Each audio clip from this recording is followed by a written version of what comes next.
How did a cowardly high school gym teacher go from being terrified of a single walker to being the brutal leader of the Saviors? I'm Enigma and I'm a qualified body language analyst, and today we're going to be analysing Negan's insane transition from a man trying to protect his wife to the ruthless leader who broke Rick Grimes. Let's take a look.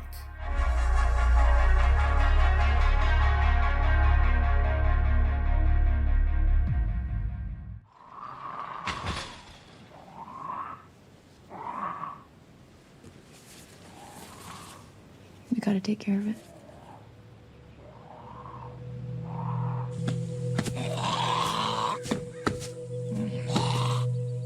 So as Negan realizes that he has to kill the walker, he experiences extreme cognitive load as he stops moving and freezes. His brain is desperately trying to find a way out of the situation, so it deprioritizes unnecessary external expression whilst he processes the threat. He then performs a subtle smile mask, smiling to conceal his extreme reluctance. He is utterly terrified of walkers and would rather remain inside, even if it means going without the generator.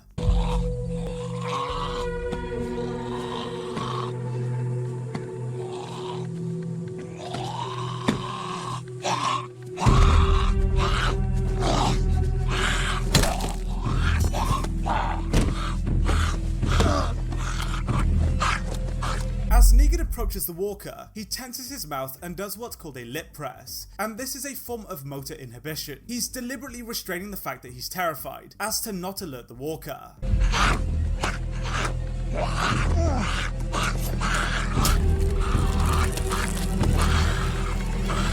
Come on, seriously?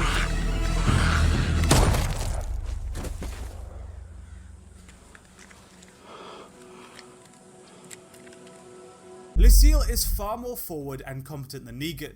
Negan panics and has a massively increased respiration rate, and rapidly diverts his attention to her after she saves him, whereas she is just totally unfazed. He is reactive and frightened, whereas she shows little visible arousal.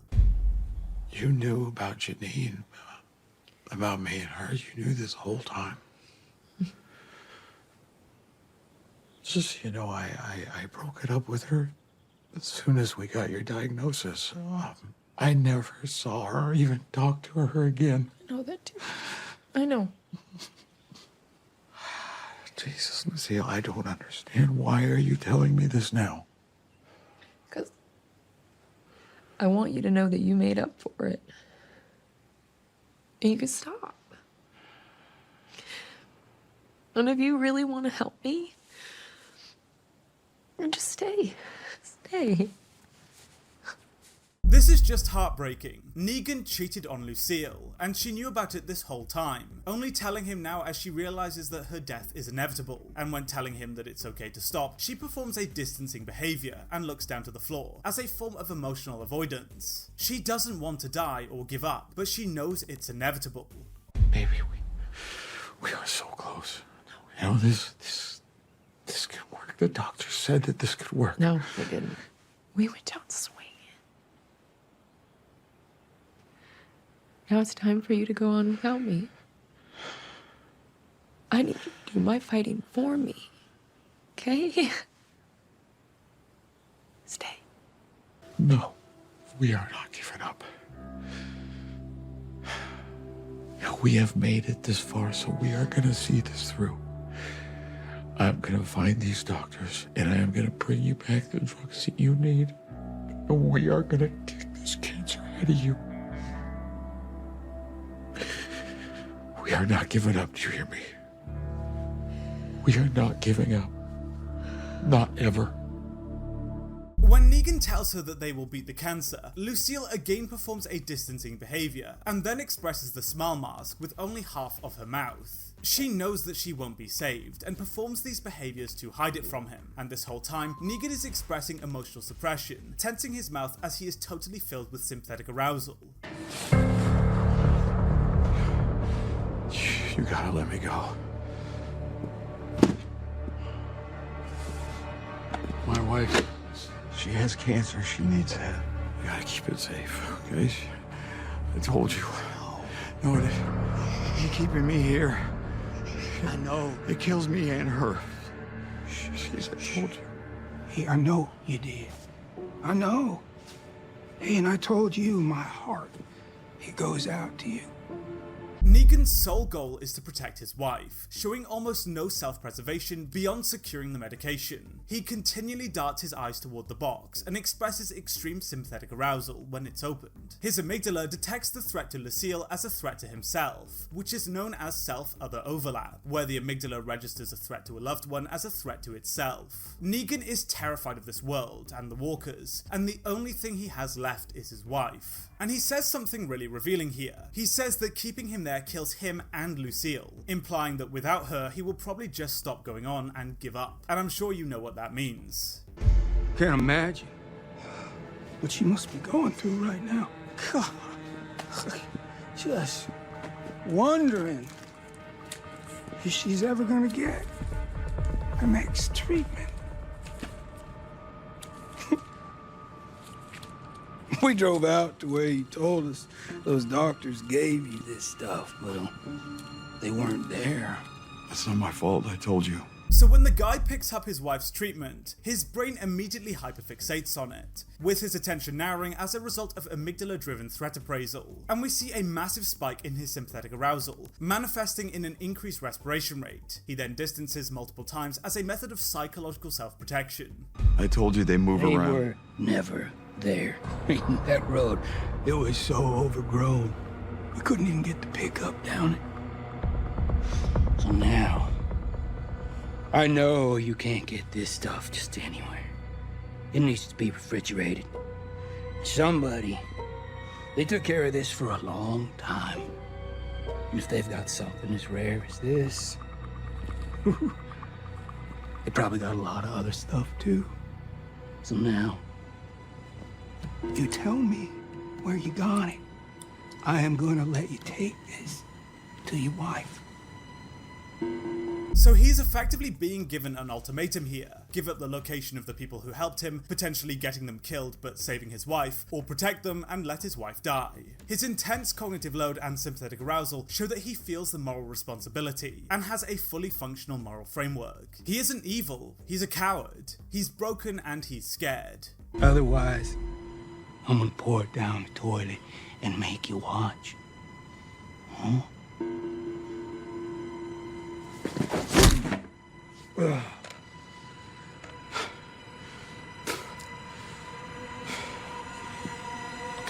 right. Just please put that back in the cooler. I will tell you whatever you want to know. Just please keep that safe. The part about the medical clinic, that's all true. And yeah, you're right. They have a medical stockpile somewhere. They keep equipment, drugs. I don't know where, but that is where that came from. This is really interesting. He has almost no physiological reaction after being hit, because his amygdala isn't prioritizing the threat to himself. It's focused on his wife. He isn't afraid for his own safety, so his defense mechanism barely activates here. His threat appraisal is entirely centered on her. And I think the guy picks up on this, staring at Negan confused about his lack of reaction.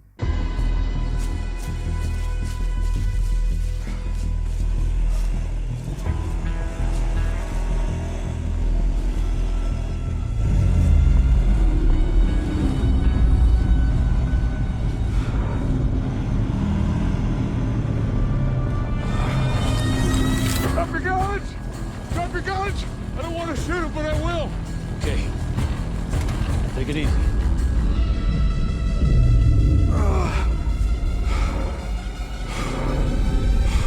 No, don't. So this just reveals so much about Negan. He isn't just afraid, he's terrified. His respiration rate is massively elevated as his body prepares for action, and he immediately hyperfixates on the man. His attention narrows so intensely that his peripheral vision actually becomes blurred. His nervous system is completely overwhelmed, and he's terrified but has no choice. But lucky for him, they end up giving him the medication he needs. However, he will now be forced to betray their kindness to save his wife.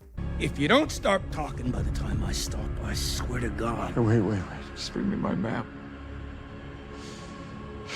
Bring me my map. Okay.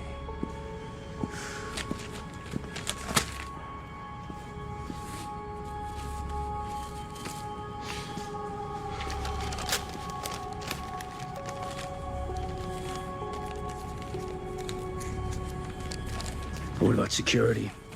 Security is light. It is a guy and his daughter. Negan closes his eyes here as a form of distancing and expresses strong facial tension. This isn't because he's afraid of being shot, it's because he's dealing with the extreme emotional arousal and cognitive load, as he's forced to accept that he has to betray the people who helped him. Negan has a strong moral compass, which is why betraying them creates such intense psychological distress. And if they're not there for literally any reason, I'm gonna come back here and kill you. No questions asked. Lock him in the storage room.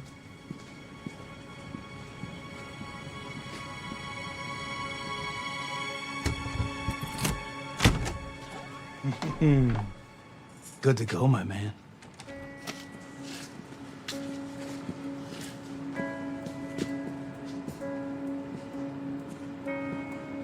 As the guy threatens him, Negan shows no signs of increased arousal whatsoever. He's not concerned about himself in the slightest, and as they leave him alone, he begins to externally manifest his feelings, breaking down and crying. And I think this alone just proves how strong Negan's moral compass is. It's so strong that he breaks down crying, betraying two people he barely knew. He will now return home to his wife, which is when the tragedy completes its course.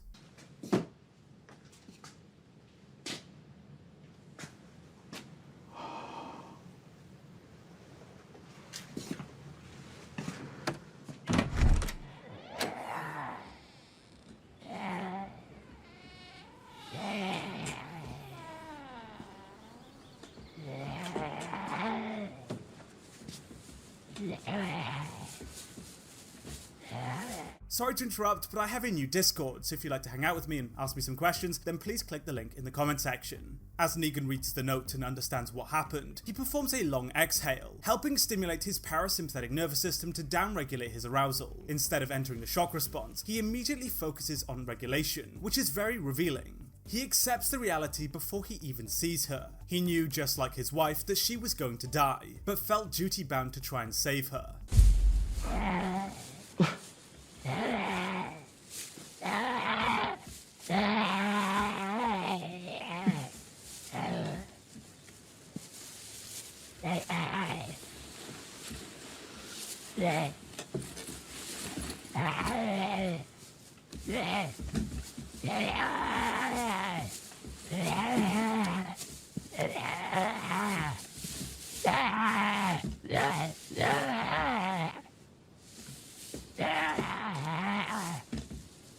Negan was living for his wife, and without her, he has nothing. And as he said before, her dying is killing both of them. And this is true. And there is a lot of clever symbolism here that we will soon see. He now has to follow his wife's instruction and put her down, symbolically ending himself also.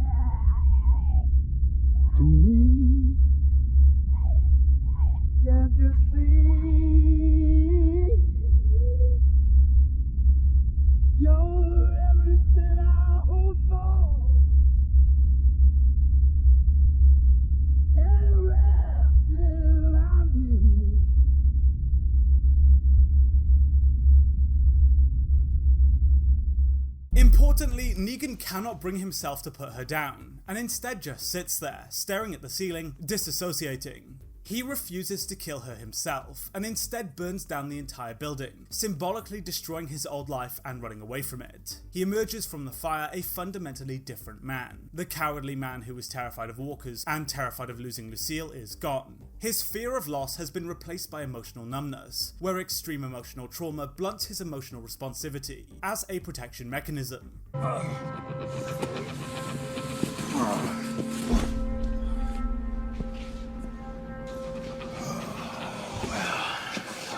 Look at us. Here we are again. You know, last time we did this, you said that I talk too much. Bad news is, I got some stuff to get off my chest this time as well. So his emotional numbness is on full display here. Negan just killed a man and was in a gunfight, but shows no real signs of autonomic arousal. He's not scared anymore. And we now see for the first time the charisma Negan's famous for, and he begins smiling whilst talking. And this shows a fundamental psychological shift. His wife has just died, and as dark as it is, he feels relieved. He is now free to do whatever he likes, and taking revenge on this gang brings him a sense of control and pleasure, hence the smiling. But see, this time you best hope I never stop talking. Because when I do, something very terrible is gonna happen to you. You know, I never killed a man before tonight. It's the truth. Came close once. See, there was this bar my wife and I used to go to. It was our favorite bar. It was our favorite bar because it had our favorite jukebox. Favorite jukebox because, well, it had our favorite song. You Are So Beautiful by the one and only Joe Cocker. When Negan says that something terrible is going to happen to him, he expresses tension around his eyes and mouth in the shape of a smile. It's subtle, but he's genuinely happy and excited to be the one taking control. He's enjoying his newfound freedom. And when he starts thinking about the guy he nearly killed, he immediately experiences signs of increased arousal and tenses his mouth twice. It shows the emotional weight he still feels about the story he's about to tell. Probably the greatest love ballad ever written. I'm sure you agree. See, there was this guy. He had one of those voices you can't unhear. You know, it was like my brain had been hijacked and I can't think anymore. Anyway, he is talking and laughing while the song is playing, being completely obnoxious. So my beautiful wife, Lucille, she gets up, goes over to where he is, and politely asks him if he could keep it down so she could hear her song. Well, let's just say he chose poorly. So now I gotta get up. And I go over and I tell him that he owes me 50 cents. So when Negan says the guy had a voice you can't unhear, what he's recalling is hyperfixation. When the amygdala detects a stressor, it filters out all non-essential stimuli to focus on the threat. That's what Negan is talking about here. His amygdala locked onto him, identifying him as a stressor, which is why when the guy refuses to shut up, he enters the fight response. So I can play the song again, he can shut the hell up, and my wife can enjoy her song. Now here's the important part, and I really want you to pay attention to this. You know when people get so angry they say they see red? That shit is actually true. When this asshole comes at me, all I see is red. It's like I am looking at the world through blood. So I wail on him. I wail on this son of a bitch until he's not moving.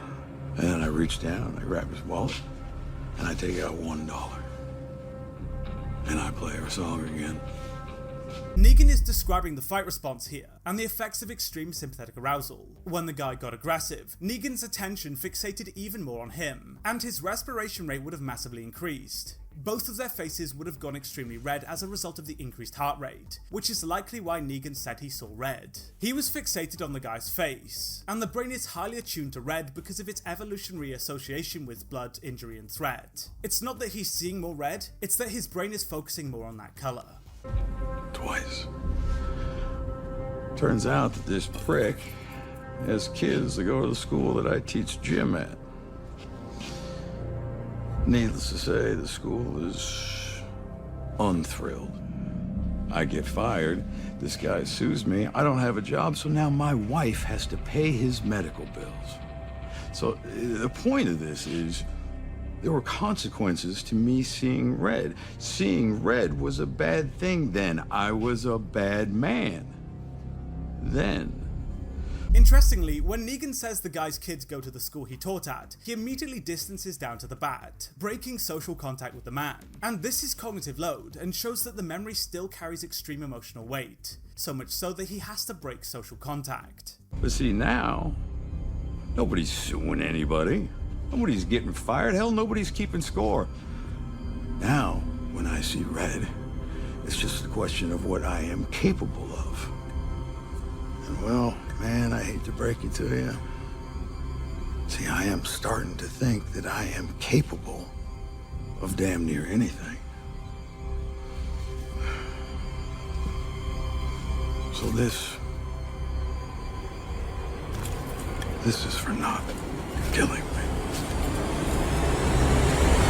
This is really the turning point for Negan. It's his first kill in cold blood, and although he appears confident and charismatic, he still hesitates. When he says he's capable of damn near anything, he pauses, tenses his lips, performs what's called a prolonged blink, and sharply inhales, which shows that he's experiencing increased autonomic arousal. He still feels the weight of what he's about to do, hence the reaction, but he does it anyway because he now justifies it through his new moral framework. He's beginning to compartmentalize the evil that he commits, allowing him to carry out the acts he previously couldn't. Let's meet the man.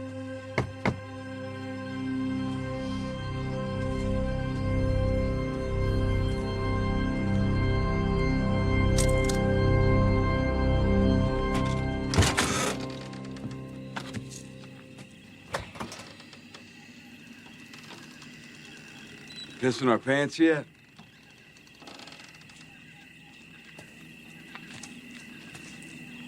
Boy, do I have a feeling we're getting close.